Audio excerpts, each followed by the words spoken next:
এই গাজীপুরের মাটিতে এসেছি আমি আপনাদের জন্য ভালো কিছু কাজ করার জন্য। আমার কোনো অসৎ উদ্দেশ্য নাই।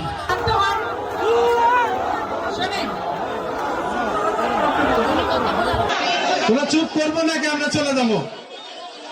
তাহলে চুপ কর। এই এই তোমরা কি চাও যে আমরা চলে যাই? তাহলে বন্ধ করো। এই সমাধান হবে, সমাধান হবে। চুপ করো। কথা ছাত্রদল যুবদল, ছাত্রদল যুবদল স্বেচ্ছাসেবক নেতৃবৃন্দকে অনুরোধ করছি, আপনারা শান্ত হন, আমাদের পরিবেশ ফিরে আনেন। হ্যাঁ শোনেন, এই শোনেন, এখানে সালাম ভাই, সেলিম ভাই সিরাজগঞ্জ থেকে আমাদের নেতৃবৃন্দ এসেছে। আমরা কিন্তু ভালো করতেছি।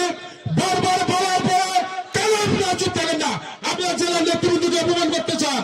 যে কথা বলেছে আমরা মাঠের যারা আছি সবই শুনেছি। অতীতের থেকে যে কমিটি আছে সব কি পকেট কমিটি আছে? হয় নাই। আমরা চাইছি আমরা এর ব্যাপারে অবশ্যই জেলার নেতৃবৃন্দের কাছে আমরা কথা বলবো। আপনাদের অনুরোধ করে বলি, আপনারা সবাই চুপ থাকুন। এটা কথা হবে। সবাই ধন্যবাদ, ভালো থাকেন। নেতৃবৃন্দ আপনারা মঞ্চটা পরিষ্কার করেন এবং এই বসো। মানুষ নিয়ে আমার কোনো বিদ্বেষ নাই, আপনারা কোনো কিছু মনে করবেন না। আমি হয়তো একটা ভুল শব্দ বলেছি, কিন্তু বিশৃঙ্খলা বন্ধ করেন প্লিজ, বিশৃঙ্খলা বন্ধ করেন। আমি একজন শিল্পী মানুষ, আমার সাজানো গোছানো সংসার ছেড়ে আমি এই গাজীপুরের মাটিতে এসেছি আমি আপনাদের জন্য ভালো কিছু কাজ করার জন্য। আমার কোনো অসৎ উদ্দেশ্য নাই। আমি শব্দটার জন্য সরি বলছি। যাই হোক,